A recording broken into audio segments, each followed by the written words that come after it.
Okay, I've let my entire painting dry. This is completely dry. And right now what I need to do is to put in the clouds and a little bit of mist in the background before we even start working on the foreground. So let's see if I can get this. If you see these clouds, they're very light and airy. Let me put it back up here where I can see it. And rather than starting with white clouds, start with gray.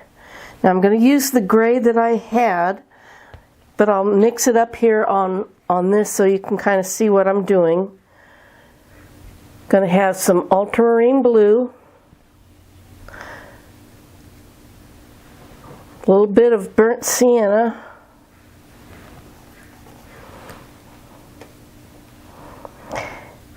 and some gesso to make it white or lighter. And I'm just going to mix those two together. A little more burnt sienna. If it's not warm enough, you add the burnt sienna. If you need it cooler, add the blue. This is my go-to gray. Just getting some more gesso to lighten it.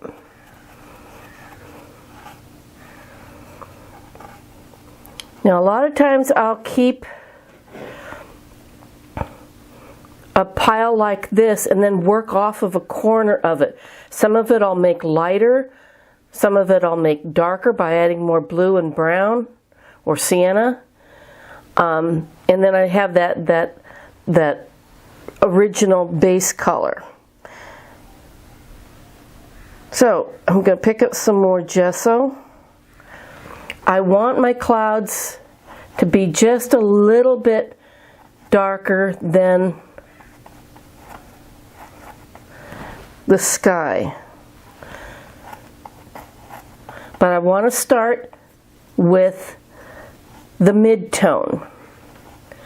In acrylics, you work from like your mid-tones to your light and dark. Let me check that. Okay, that's I'm going to add just a little more white to that so you can see it.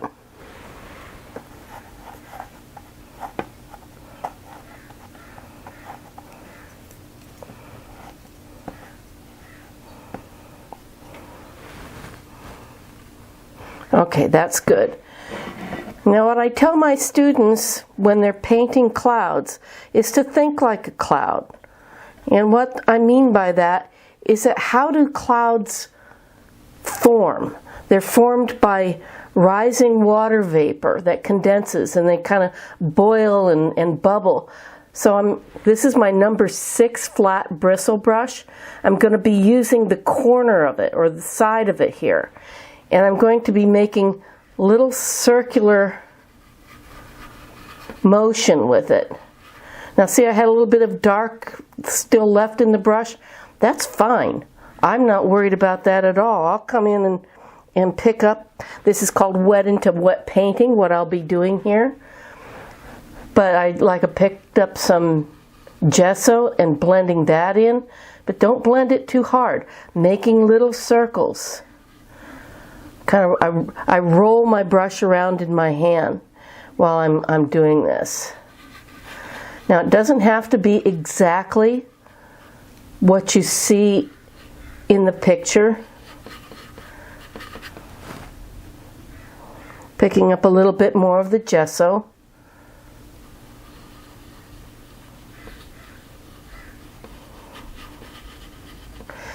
Just, you can make up something. If you have a favorite sky, by all means, get that out, look at it, see what you can do to put that in. I'm picking up just a little bit more of the dark, kind of rolling that around in there. I don't know if you can hear that. You can hear the scrubbing of my brush. I'm also going to pick up a little bit of blue just to kind of throw in there.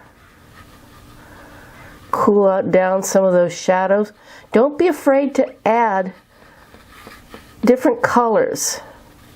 A lot of times when I'm, rather than working with straight white, is I'll make a soft white using the gesso with a tiny, tiny touch of orange in it, just to tint it.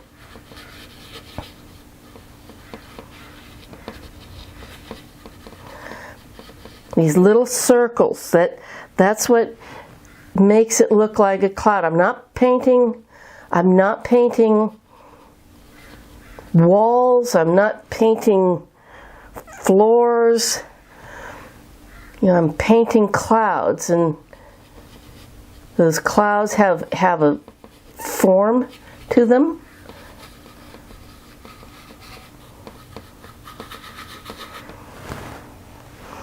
Come in down here, pick up a little bit more of the darker version of the gray. And there's very little pressure on my brush. As I'm doing this, it's very, very light. Looks like a little rain shadow is over the island there. Pick up some more of the white. I'm not cleaning my brush in between these. I'm letting the mud that's on my brush, just going to soften that a little bit, kind of blend in with what I've got going here. And that way the white isn't real stark white, it's soft.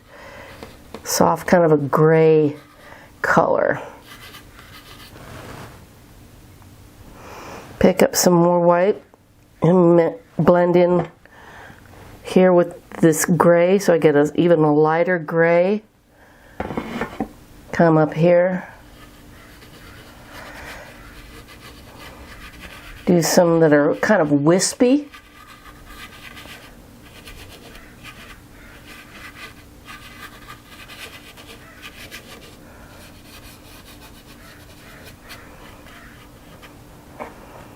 Pick up a little bit darker gray, throw that in there to create the sky.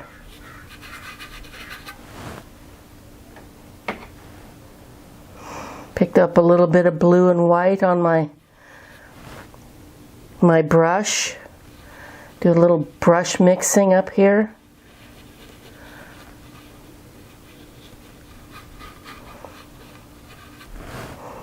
A little more white.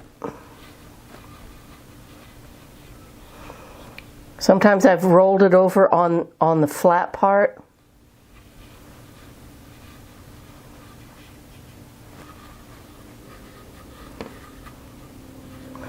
But think like a cloud. Take it off the page if you have to, off the canvas. Because those clouds go up, way up above where you can see.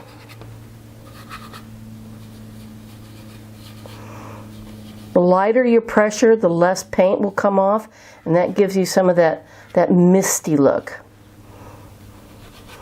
Okay, now I'm done with my clouds. I'm just going to leave that as it is. I want it to dry before I put on my design. But what I want to do down in here to give a more distant look to the island and the water is I want to do what's called a wash, and that is by taking, I'm going to take this light color here, add a little more white to it. I may have to transfer this down to my palette because it's going to get real wet here in a second. But I just picked up some water. This is just water on my brush. I want it to be real thin. Just to pick up some more of the gesso, but you want it real thin. And that's what I'm going for, this real thin wash. So I'm going to lay this down. Going to load your brush up real good. This is one of the few times you'll hear me say put in a lot of water. And then once you've loaded your brush, you want to lightly dry it off. This is going to be a dry brush. And then start down here, and again I'm making just little circles. And what this does is create kind of a mist down at the base of the island. I use this technique when I want to do dust, like if I'm doing a desert scene or landscape. I may use the gesso with a little bit of like burnt sienna or orange or something, but what it does is that it creates that mist.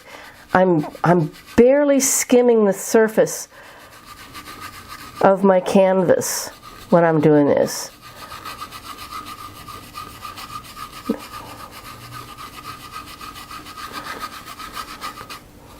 It softens the background, it softens the look of those edges back there, softens that horizon line a little bit, pushes it back. It grays that background, and backgrounds are softer and grayer. There's less detail. This is called atmospheric perspective. There's a lot of moisture, there's a lot of dust. In LA, there's a lot of times there's smog, there's fog. So I'm just going to put this mist right along here.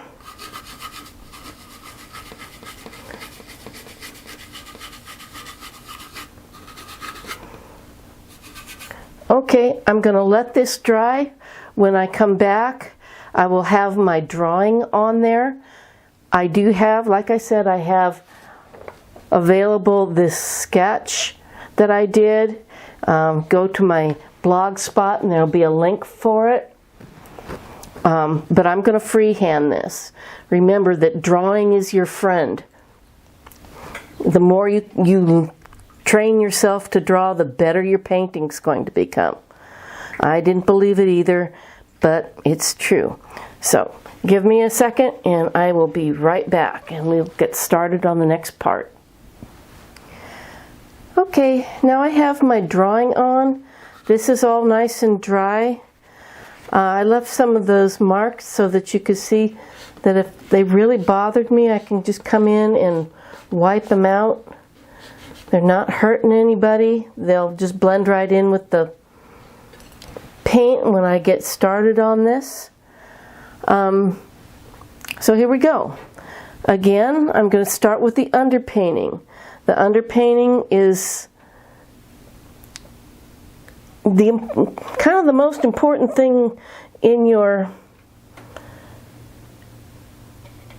what you're doing right now. I'm taking some gray and blue and white for the underpainting for the lighthouse here. And I haven't done any detail work in here. A lot of this is going to be gone by the time I get done. This is just gray. I think I'll add a little bit more white and blue to that.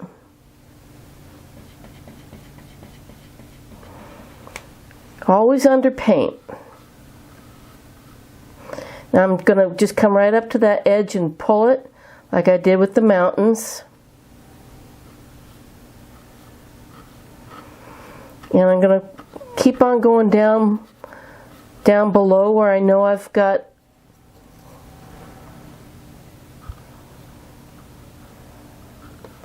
bushes and other things down there.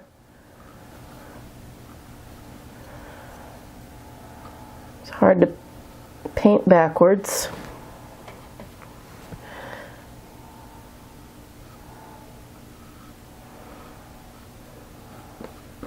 Just want to get this underpainted. On the tower here, there's a part of it that is blocked out, so I'm just going to do that with this same color. This is my underpainting for white.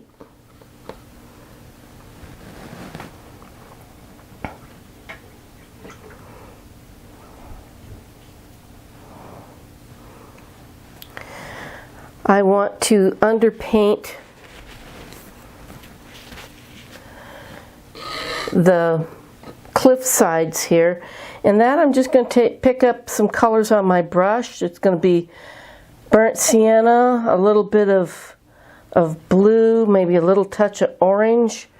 So I've got all kinds of colors going on here, and I'm just going to pull that out and then pull down. See, this is where having this little board here, I can pull it forward and just pull down. So think about what's going on here. Here's the top, and then it goes down the side of the cliff. So your brush strokes need to follow the direction.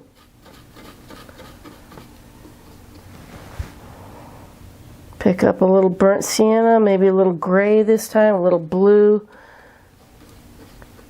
Dirt comes in many colors.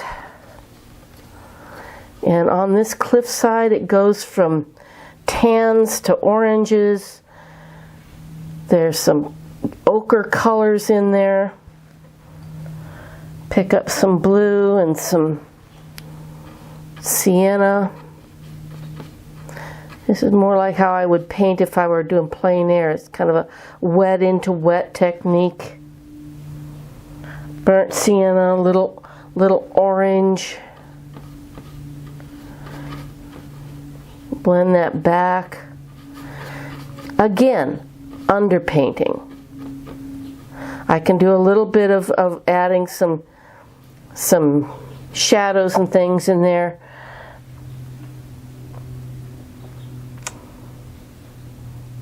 Reload. Come over here.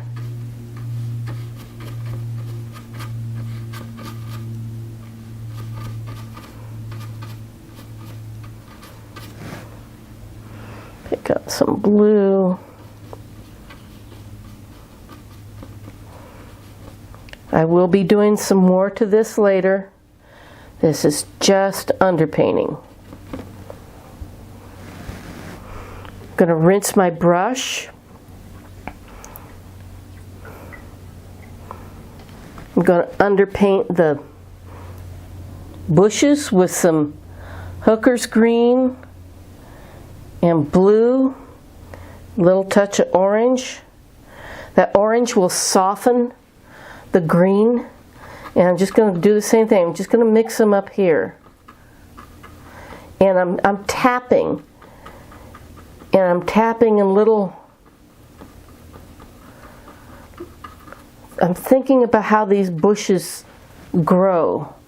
More green, more blue.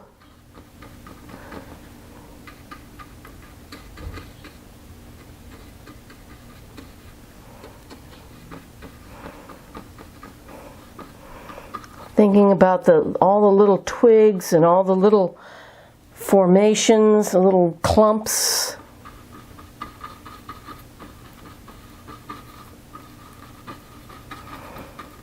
Doesn't have to be perfect. I'm not making perfect here. I'm just suggesting bushes, kind of dabbing, making an uneven edge, because bushes grow tall, they grow short, well, they get cut short.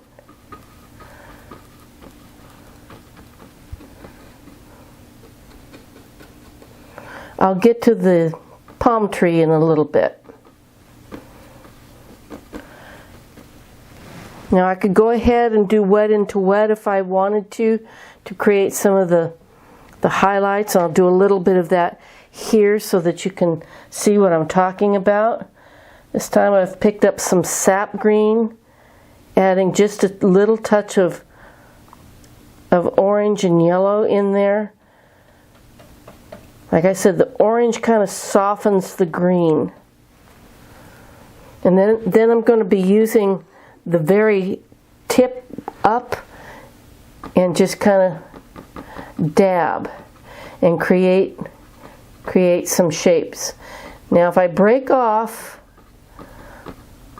I will not do something that I haven't told you about or did a demo of. So if things look different when I come back, that's all that's happened. So sap green, little orange, little yellow. Create this light color. The sun's coming in from the right hand side, so most of the light's going to be there. But look at plants. Look at how they grow. Look at how the sun shines on them at different times of day. I'll come back later and even add some shadows. Very, very similar. Picking up a little more green, a little more orange. It doesn't matter if it's not exactly the same. Different type of bush.